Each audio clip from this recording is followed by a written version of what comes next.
I'd like to talk to you about the development of a project I was involved in that occurred on our campus back in November. It was called Night of Broken Glass and Remembering the Holocaust. It's an event that was kind of a culmination of a set of other events that were quite powerful for me.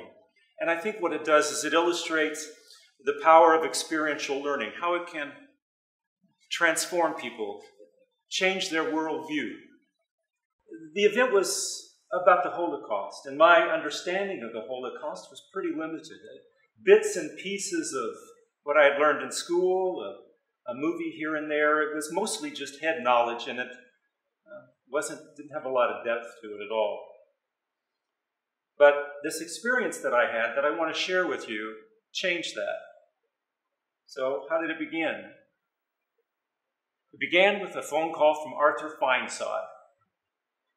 Arthur's in the Department of Theater, and he called me one morning or afternoon, I can't remember exactly, and he was writing a play entitled Coming to See Aunt Sophie. And he was asking me if I would like to be a lead character in that play.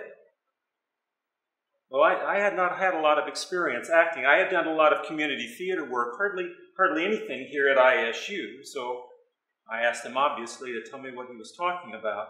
The play that he was writing was about a fellow by the name of Jan Karski.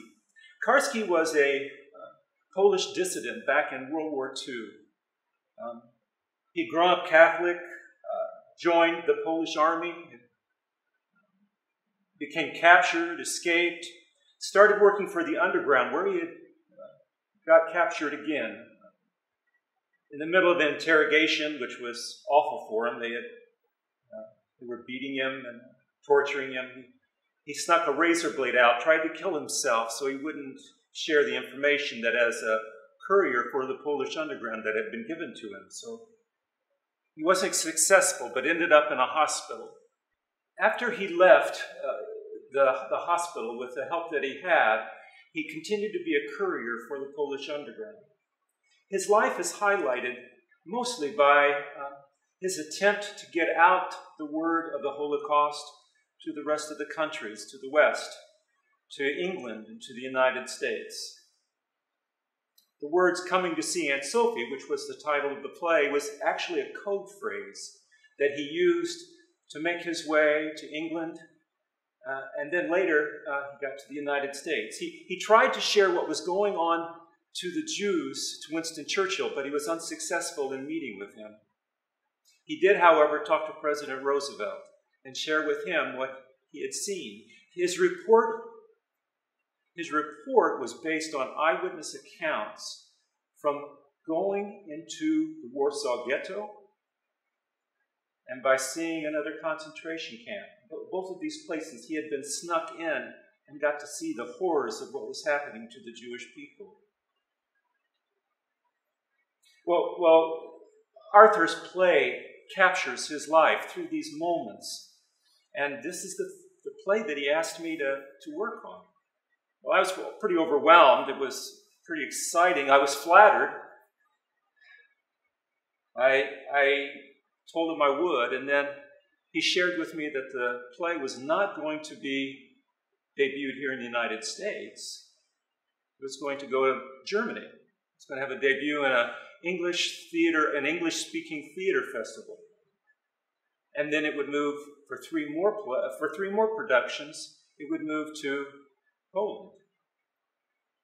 Well, it's kind of hard to turn down a chance to go to Poland and to Germany for free, and it seemed like a monumental possibility, and it was one of those things I didn't feel like I could turn down, or I would regret it the rest of my life. So I said yes. And then he said he would send me the script. I saw it on my computer come up, and so I printed it off. 15 minutes later, after 75 pages, it finally finished printing off. I started looking through it, seeing the words Karski, Karski, Karski, Karski through every page, realizing that I had a heck of a lot of lines to memorize. The way the play was set up was there was going to be an old Karski for which for which Arthur was asking me to portray. And I would walk around the perimeter of the stage, talking to the audience, telling them about the scenes from my life. 3 other characters would then play that scene. So there was a young Karski. He was played by a guy named Josh Krause, who was an acting student from IU. And then there were 2 other characters who would play a number of different roles that interacted with the young Karski during his life. One of them was a fellow by the name of Alex Miller, who was from Germany. And the other actress was Julie Dixon from our own ISU theater department. So I began my activities towards this rather thick play by getting up every morning and looking at the script and memorizing just a few sets of lines. Sometimes I'd come to areas which I didn't understand or references that I didn't understand that were obscure to me. Arthur and I would spend a lot of time talking on the phone, I was trying to get more information of what this person named Karski, who he was. He suggested I might want to look at some video on YouTube. So I I went to YouTube and typed in his name, and he had been giving some interviews that had been saved in the YouTube format. Karski had died in the year 2000, so I was looking back at his life at these interviews. He was an extraordinary guy, really very tall, dressed impeccably, stature always nice and straight. His words were always precise. Older guy, but he knew every date, everything that had happened to him, all the details. And it said that he had a photographic memory, and that I'm sure that helped him while he was a courier in the underground. Another thing that I saw in these short little video clips was that Karski, not only was he incredibly intelligent, but you could tell that he felt deeply about what he had tried to do, and in some way felt like he hadn't done enough.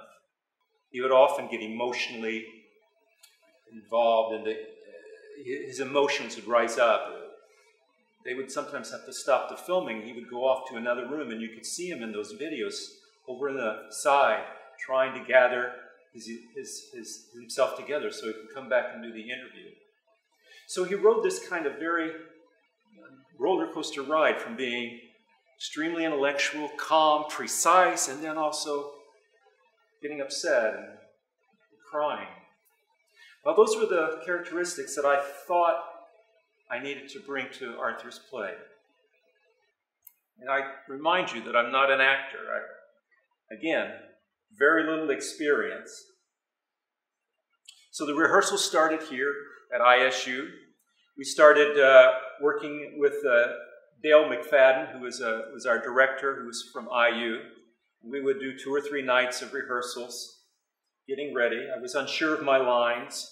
We also had to acquire a Polish accent, which took a little bit of training on my part. And the memorization was hard for me. But then, by the time it was finished, it was ready to go. We needed to move on to the debut at Mannheim, Germany, at the English-speaking festival was beginning in a few days, and we needed to get on a plane and go. So we went. It was a beautiful experience. Since it was an English-speaking festival, us using the English language in the play was not a problem at all.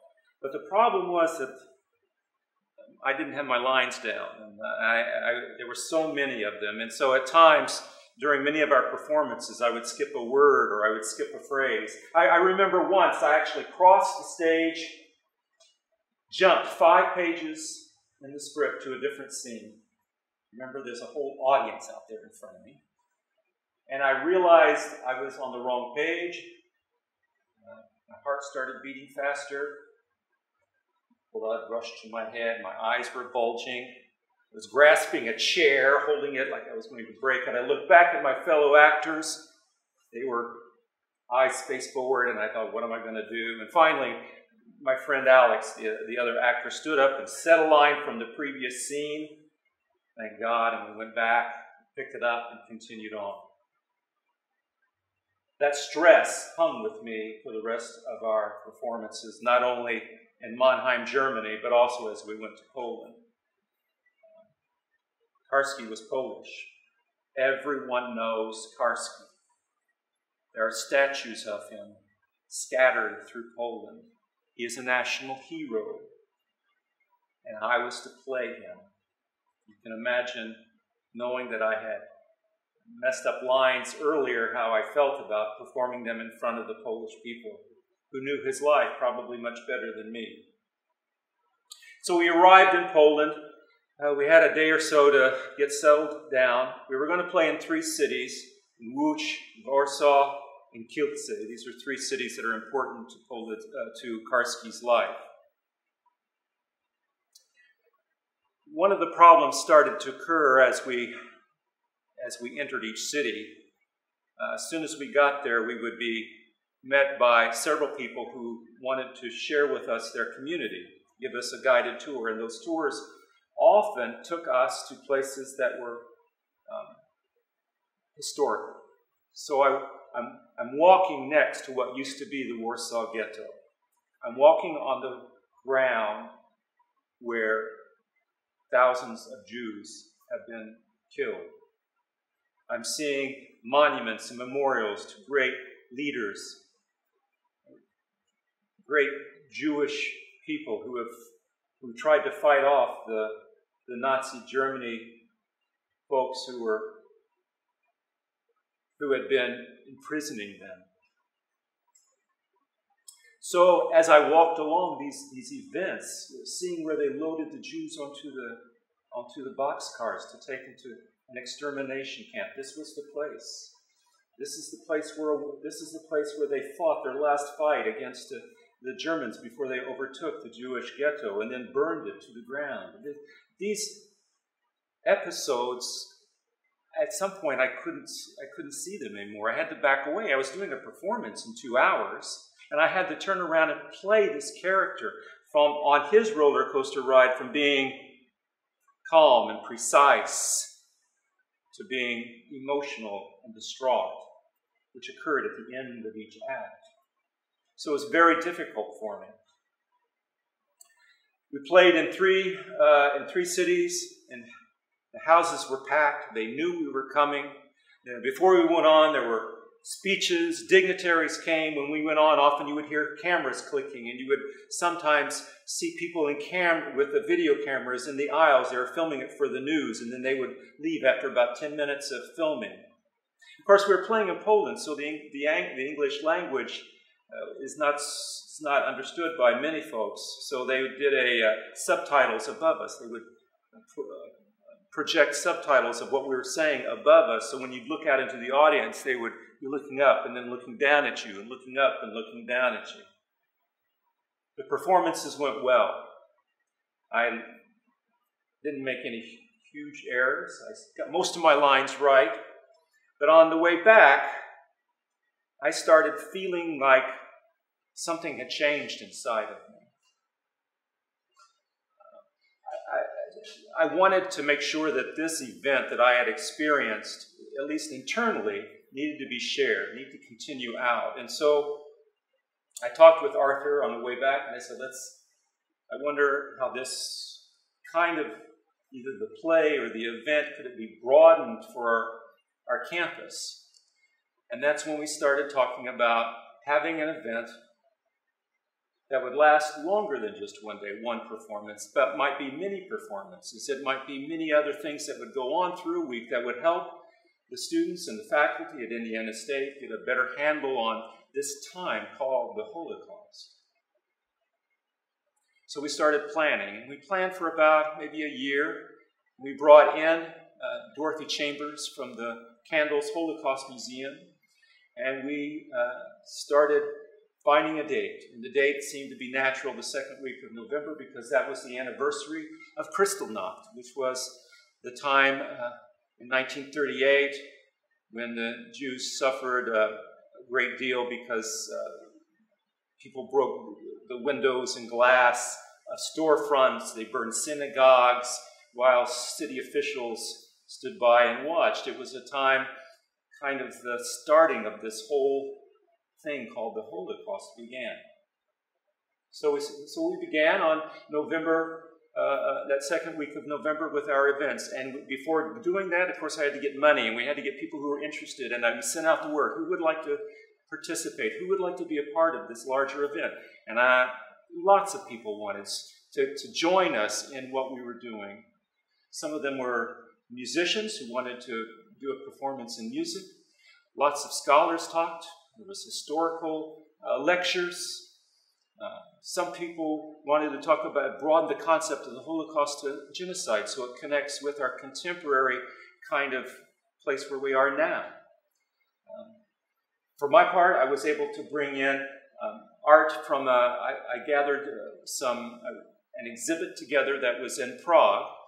I asked for a loan of children's art that was made in a concentration camp at a place called Terezin. This was art made by little children, Jewish children, while they were being held in a concentration camp. And this work had gotten saved and stored away in an old suitcase and found after the liberation of the concentration camp. And it's now held, the originals are held in Prague Jewish Museum. So I got an example of 40 of those pieces to come, and I had a scholar come from up in Philadelphia who knew about that artwork, who knew about how the children were taught art in this very terrible time of their lives. But there were lots of events. Arthur brought in Stephen Wessler, who was a human rights activist, internationally known. There were other plays. We did the readings of Coming to See Aunt Sophie, and it was a week full of about 17 events that I think we shared that with ISU campus, with the students, to help them understand and better appreciate this thing called the Holocaust. I think one of the things that exhibits from me is in my pretending to be somebody else, to be this person. I let those events that happened to him take my head knowledge and let it become understanding. I hope that makes sense, because I think it has a lot to do with experiential learning, that if we take ourselves somewhat outside of ourselves to pretend to consider another idea, that the possibility that how we're experiencing it becomes deeper, stronger for us. Thank you.